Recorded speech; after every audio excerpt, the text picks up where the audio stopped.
नमस्कार, मैं दीपक शर्मा और मेरे YouTube मंच पर आपका स्वागत।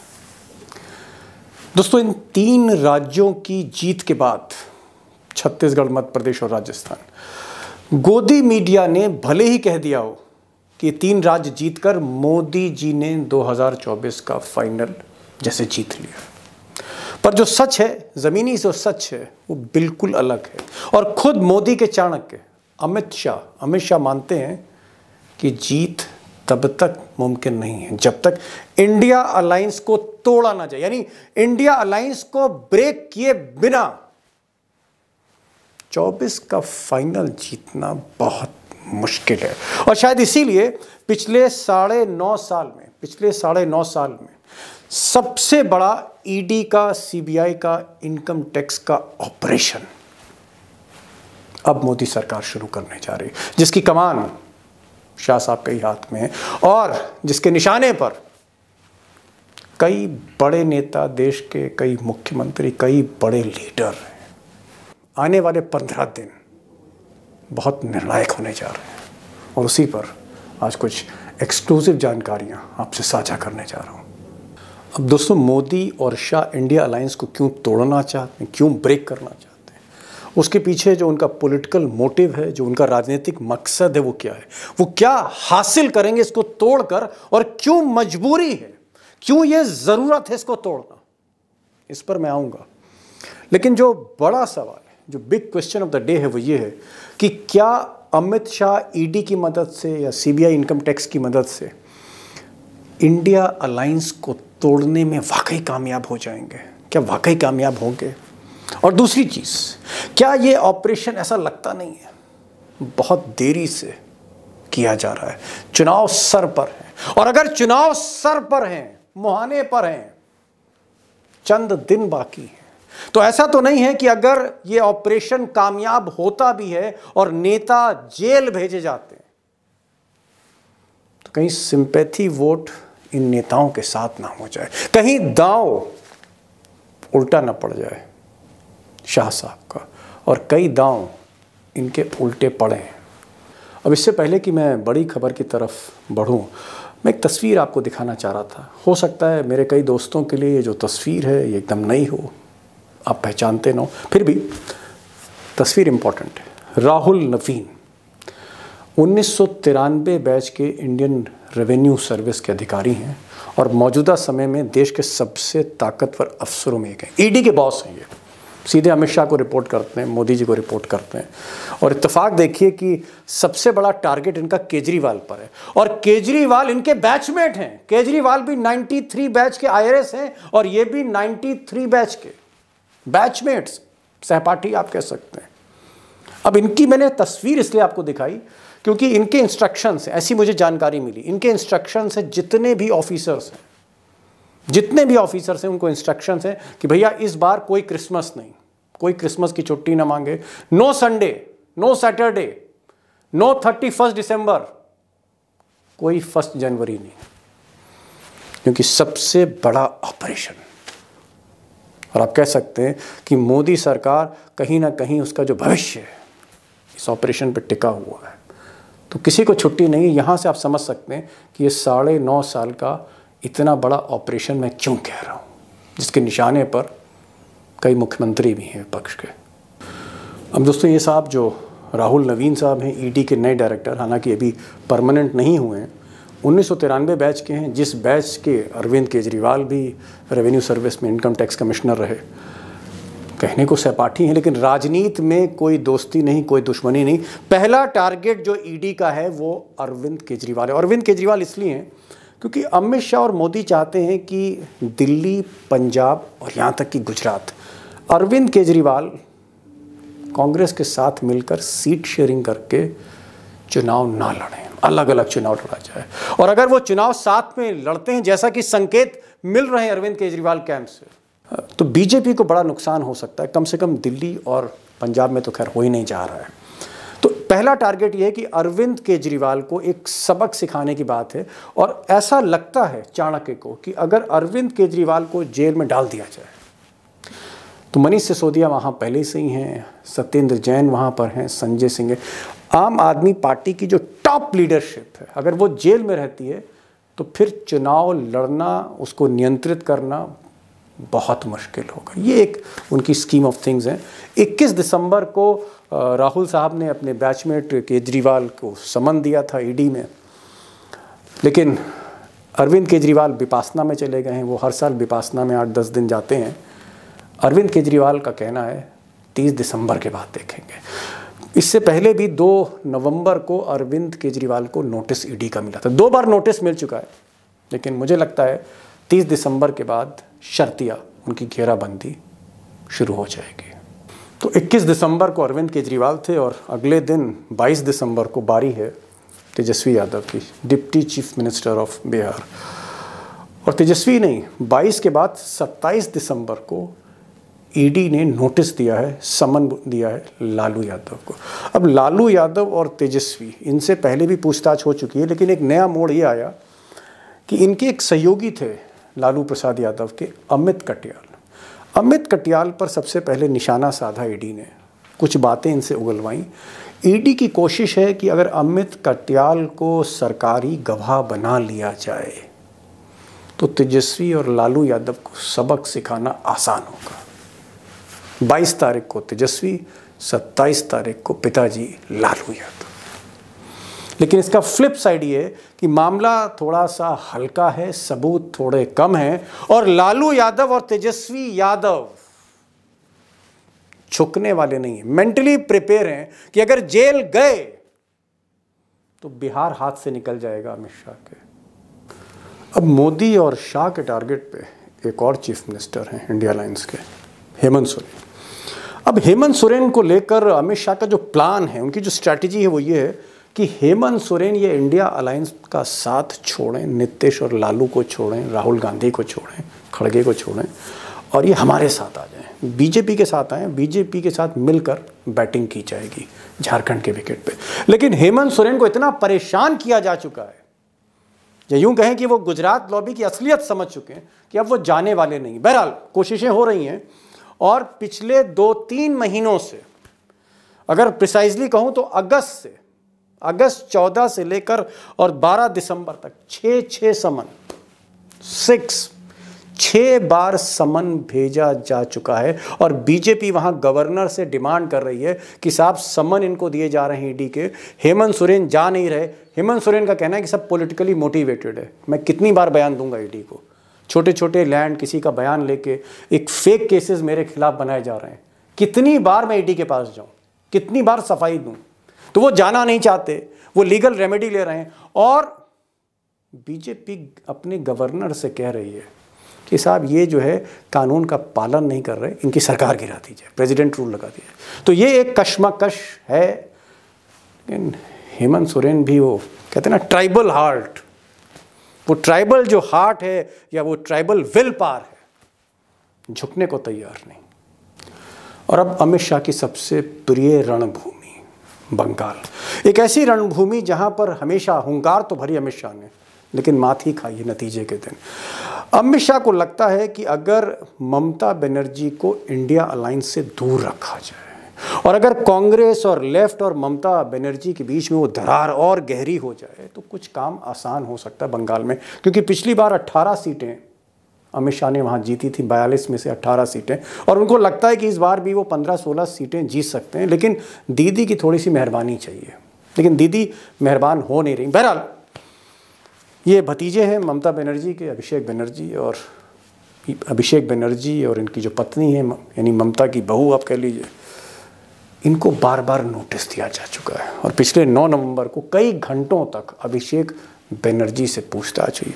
और सच्चाई है दोस्तों कि बंगाल में हर दिन every day, almost every day ED या इनकम टैक्स कुछ ना कुछ करती रहती है। जैसे मिसाल के तौर पे जो मंत्री जी हैं, इनकी घेराबंदी हो गई, इनको अरेस्ट कर लिया, 19 तारीख को इनके यहाँ छापे पड़े, और ये जो एमएलए साहब हैं टीएमसी के, इनके यहाँ 20 तारीख को छापे पड़े। यानी हर 24 घंटे में शाह साहब का जो सबसे ज़्यादा एक्शन है उनकी एजेंसीज का, वो बंगाल है। बंगाल जो है वो राजनीति की नहीं, गुजरात लॉबी के लिए ये छापों की रणभूमि बन गई है। लेकिन दीदी हैं, डटी हुई हैं, और मुझे ऐसा लगता है कि शायद अब 3-4 महीने ही बचे हैं फाइनल के, और शायद दीदी अब समझौता ना करे। ये समझौते की घड़ी नहीं है, ये फैसले की घड़ी है, और फैसला दीदी ले चुकी हैं। इसीलिए ममता बनर्जी दिल्ली की बैठक में शामिल हुई थी, और यही नागवार गुजर रहा है अमित शाह पे। अब दोस्तों, ये जो लिस्ट है टारगेट की बहुत लंबी है। इसमें कई और नेता हैं इंडिया अलायंस के, जैसे ठाकरे परिवार, आदित्य ठाकरे जो उद्धव ठाकरे के बेटे हैं, इनको टारगेट कर रही है महाराष्ट्र पुलिस। कई फाइलें खोली जा रही हैं। डीके शिव कुमार हैं जो साउथ इंडिया के चाणक्य हैं, तेलंगाना जिताने वाले जो शख्स थे, कांग्रेस के चाणक्य आप कह सकते, इन पर टारगेट है। उत्तर प्रदेश में भी टारगेट है। कुछ समाजवादी पार्टी के नेता हैं या जो फंड रेजिंग करते हैं वो टारगेट पर हैं। कई लोग टारगेट पे हैं, और मुझे लगता है कि फिर कभी उस पर एक डिटेल वीडियो मैं बनाऊंगा। फिलहाल ये जो ऑपरेशन है, इसका मकसद क्या है, जो मैंने आपसे शुरू में कहा था कि इसका पॉलिटिकल ऑब्जेक्टिव क्या है, राजनीतिक उद्देश्य क्या है इंडिया अलायंस को तोड़ने का। दरअसल जो स्टैटिस्टिक्स हमें बताती है चुनाव की, इंडिया अलायंस जिसमें ज़्यादातर प्रमुख विपक्षी दल हैं, इनके पास जो वोट शेयर है, इनके पास जो वोट है हिंदुस्तान भर में, वो मोदी जी के वोट से ज़्यादा वोट है इंडिया अलायंस के पास। तकरीबन 62% प्लस पिछली बार 2019 में। अब लोग कह रहे हैं कि अगर मोदी जी का वोट शेयर 37% से 5% भी बढ़ जाए, अगर मोदी जी को 40% प्लस वोट भी मिले, रिकॉर्ड वोट भी मिले इस बार, तो भी वो इंडिया अलायंस के वोट की बराबरी नहीं कर सकते हैं। तो इसलिए अमित शाह चाहते हैं कि अगर ये वोट शेयर तोड़ा जाए, इसको ब्रेक किया जाए, तो जीत का रास्ता आसान होगा। और इस वोट शेयर को ब्रेक करने के लिए इंडिया अलायंस को ब्रेक करना ज़रूरी है। इंडिया अलायंस को ब्रेक करने के लिए इंडिया अलायंस के पार्टनर को ब्रेक करना ज़रूरी है। लेकिन सवाल ये है कि क्या इस मुकाम पर, जब चुनाव होने में 3-4 महीने रह गए, क्या जेल भेजना, छापे डालना, ये दांव महंगा पड़ेगा, उल्टा पड़ेगा? मुझे लगता है इसको समझने की बहुत ज़रूरत है कि ये जो एक्शन है जो ले चुके हैं शाह साहब और मोदी जी, ये जो एक्शन वो ले चुके हैं, समन्स भेजे जा चुके हैं, पूछताछ शुरू होने वाली है तमाम मुख्यमंत्री और उप मुख्यमंत्रियों से और नेताओं से। क्या अगर वो जेल भेजते हैं, छापेमारी करते हैं, चुनाव मुहाने पर है, इसका फायदा होगा या नुकसान होगा? गेन या लॉस, नफा या नुकसान? That is the big question. और मुझे लगता है कि इसको लेकर हम अशोक वानखेड़े टाइगर के पास चलते हैं, क्योंकि ये समझना ज़रूरी है दोस्तों 2024 के परिप्रेक्ष्य में। क्योंकि अगर ये मिशन फेल होता है, ये ऑपरेशन फेल होता है, या सिंपैथी फैक्टर इससे मिलता है, तो चुनाव पलट भी सकती है। जो बाजी जीती हुई गोदी मीडिया बता रही है, ये पलट भी सकती है। चलते हैं वानखेड़े साहब के पास, टाइगर के पास। और पहला सवाल ये है, 21 तारीख को केजरीवाल, 22 तारीख को तेजस्वी, 27 तारीख को लालू, उस बीच हेमंत सोरेन। और ये जो मैं तारीखें गिना रहा हूं, ये तारीखें जो हैं, ये ईडी की तारीखें, ईडी के इंटरोगेशन की तारीखें हैं। और ये और भी तारीखें हैं जो मैं आपसे बताता, महाराष्ट्र में भी तारीखें दी जा रही हैं, इसी तरह की तारीखें झारखंड में भी दी जा रही हैं। क्या आपको लगता है कि अब इंडिया अलायंस को तोड़ने का, इंडिया अलायंस को ब्रेक करने का, अगर अमित शाह और मोदी पर्दे के पीछे से डील नहीं कर पा रहे हैं, तो क्या ये डील अब ईडी से होगी? क्या ईडी तोड़ेगी इंडिया को, टाइगर? नहीं, नहीं दीपक भाई, बिल्कुल नहीं। जो टूटने वाले थे वो टूट गए, जिनको जाना था वो चले गए, जो भागने वाले थे भाग गए, जो डट के लड़ने वाले हैं वो अभी भी पड़े हैं। जिनको नोटिस दिया कोई नया नाम नहीं है। अरविंद केजरीवाल जी को पहले भी नोटिस मिल चुका है, उनके 2-2, 3-3 लोग जेल में हैं, लेकिन वो भी टस से मस होने को तैयार नहीं। लालू यादव तो जेल भोग के आ रहे हैं, वो टस से मस होने को तैयार नहीं। ममता ने फ्रंट खोला है, वो टस से मस होने को तैयार नहीं।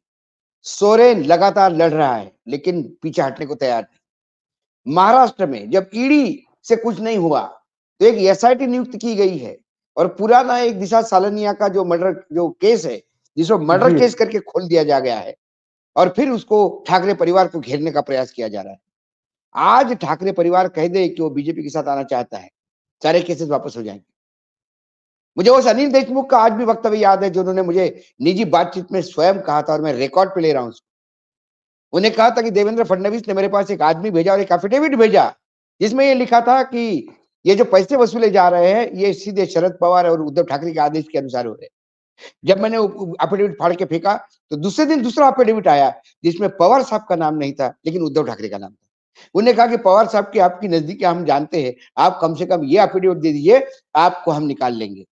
मैंने वो एफिडेविट भी फाड़ के फेंक दिया। उसके बाद दूसरे दिन ही मुझे जेल भेज दिया गया, अरेस्ट किया गया। तो ये तो चल रहा है, लोग लड़ रहे हैं, ऐसा नहीं कि लोग सरेंडर हो रहे हैं। हाँ, कुछ लोग जेल में जाने के बाद भी सरेंडर हो रहे हैं। अब नवाब मलिक बेचारे जेल गए, बाहर निकलने का रास्ता ही नहीं था, तबीयत खराब हो रही थी, फिर वो अजित पवार के साथ हो गए तो अब बाहर आ गए। अब बाहर तो आ गए लेकिन अब बीजेपी के लिए परेशानी हो गई, जिसके खिलाफ बोलते थे वो साथ में कैसा।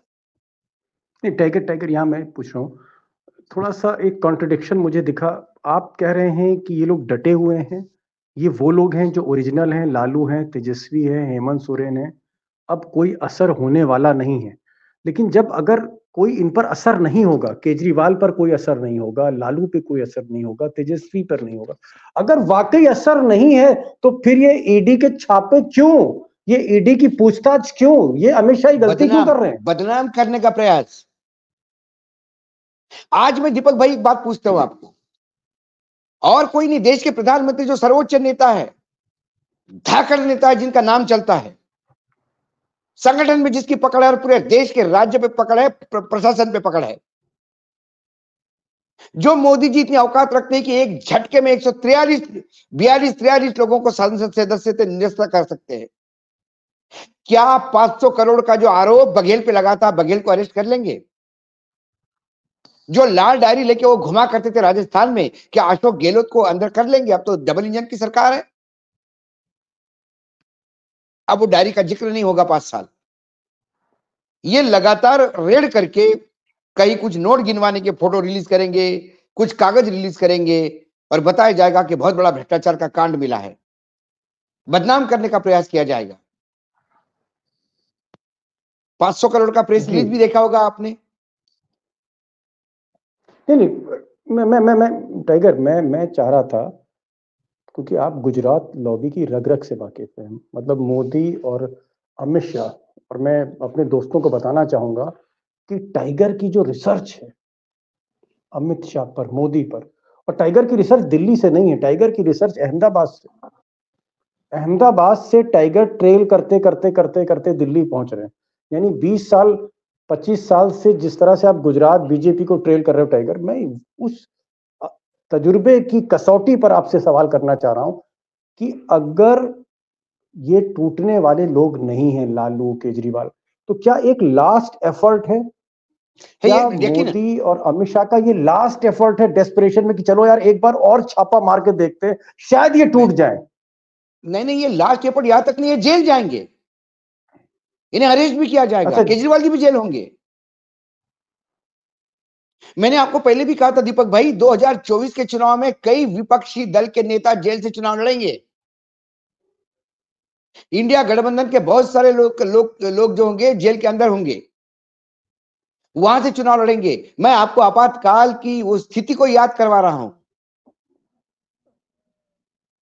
टाइगर, ये तो आप बहुत बड़ा क्राइसिस क्रिएट कर रहे हो। आप तो, आप अगर ये आप कह रहे हो क्राइसिस नहीं, जेल में, नहीं, ये तो आप टाइगर एकदम। आपने मुझे पूछा, इन 2 गुजरातियों को आप अच्छी तरह से जानते हैं, मैं उनके नेचर से बता रहा हूं आपको, वो किसी भी लेवल पे जा सकते हैं।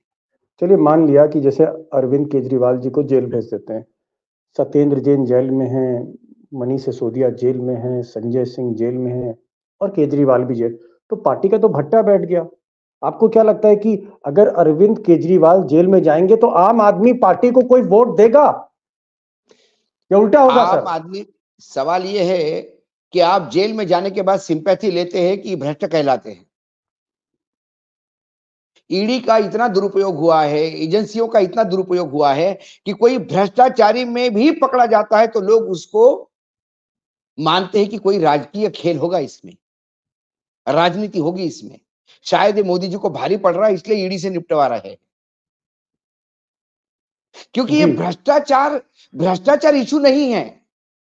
भ्रष्टाचार के खिलाफ लड़ाई लड़ते हो और भ्रष्टाचारियों को गले लगाते हो। जिस पार्टी के साथ अजित पवार, नारायण राणे, छगन भुजबल, कौन कौन कौन मानेगा इसके भ्रष्टाचार की बात? भ्रष्टाचार, व्यभिचार, ये सदाचार हो जाता है आप बीजेपी के साथ जाते हो तो अब भ्रष्टाचार, ईडी, इनकम टैक्स, इसका कोई लेना देना नहीं है। राजनीतिक दृष्टि से आप भारी पड़ रहे हैं, राजनीतिक दृष्टि से आप सरेंडर नहीं हो रहे हैं, तो ईडी, इनकम टैक्स, सीबीआई का उपयोग होगा जी। और डट के होगा। एक चीज और पूछना चाह रहे थे, क्योंकि आप गुजरात लॉबी को जानते बहुत करीब से, और 15-20 साल का जो वक्त है, 20 इयर्स की रिसर्च कोई मामूली रिसर्च नहीं होती एक ह्यूमन लाइफ में। मैं ये जानना चाह रहा था कि ये जो जैसे अभी विंटर का सत्र खत्म हो रहा है, पार्लियामेंट का सेशन खत्म हो रहा है, जैसे सेशन खत्म होगा तो फिर छापेमारी शुरू हो जाएगी विपक्ष पर। क्या ये जो लालू पे रेड करना है, या लालू से पूछताछ करनी है, या अरविंद केजरीवाल से पूछताछ करनी, क्या आपको लगता है कि ये ईडी के डायरेक्टर के लेवल पे होता है, या ये निर्मला सीतारमन जो फाइनेंस मिनिस्टर हैं जिनके अंडर में ईडी आती है वो करती हैं, या अमित शाह तय करते हैं, या फाइनल जो ग्रीन सिग्नल है वो प्राइम मिनिस्टर से लिया जाता है? ये माइंड किसका है कि यार ये छापा अब शुरू होगा, फिर एक महीने दीपक छापा हुआ, भाई, फिर चुप हो गए, फिर छापा दीपक शुरू हुआ, भाई, फिर चुप हो गए? आप निर्मला सीतारमन जी का नाम लिया, आप राजनाथ सिंह जी का नाम लीजिए, आप किसी का भी नाम लीजिए, इस पूरे देश में 2014 के बाद, खासकर 2019 के बाद, 14 से 19 तो थोड़ा सा ठीक रहा, 19 के बाद तो सिर्फ एक ही मंत्रालय है, उसका नाम है पीएमओ। सारे मंत्रालय उसमें सम्मिलित हैं। ये वो विश्व रूप है भगवान विष्णु का, जो गीता के बाद श्री कृष्ण ने दिखाया था, और जब मुंह खोला तो पूरा ब्रह्मांड था। तो ये पीएमओ जिसमें हर मंत्रालय है, कोई मंत्रालय का अपना निजी या अपनी कोई अस्तित्व नहीं है। अमित शाह और मोदी जी दोनों ही इंस्ट्रक्शन देते हैं, और जो मुझे समझ में आया है ऑफ लेट पिछले 6 महीने 7 महीने से, तो सिर्फ अमित शाह ही इंस्ट्रक्शन देते हैं। जो चर्चा अमित है शाह वो के हाथ अधिकारियों में, के बीच में, अमित शाह के अमित हाथ शाह में के हाथ कमान में है। पूरी पूरी पूरी आपको क्या, कमान है। हाँ, अब बात अमित शाह की हो रही, आपको लगता है कि जब भी ट्रांसफर ऑफ पावर होगा, जब भी मोदी जी तय करेंगे, अगर वो चुनाव जीत जाते हैं 2024 का, जैसे कि बीजेपी ढपली पीट रही है कि वही जीतेंगे, क्या ये जो ट्रांसफर ऑफ पावर होगा मोदी से सीधे अमित शाह की तरफ जाएगा, या फिर आरएसएस का हस्तक्षेप होगा कि नहीं साहब, योगी आदित्यनाथ भी हो सकते हैं, देवेंद्र फडणवीस भी हो सकते हैं उत्तराधिकारी, या कोई और उत्तराधिकारी हो सकता है, या ये ट्रांसफर ऑफ पावर सीधे विद इन गुजरात है, मतलब मोदी से सीधे अमित शाह?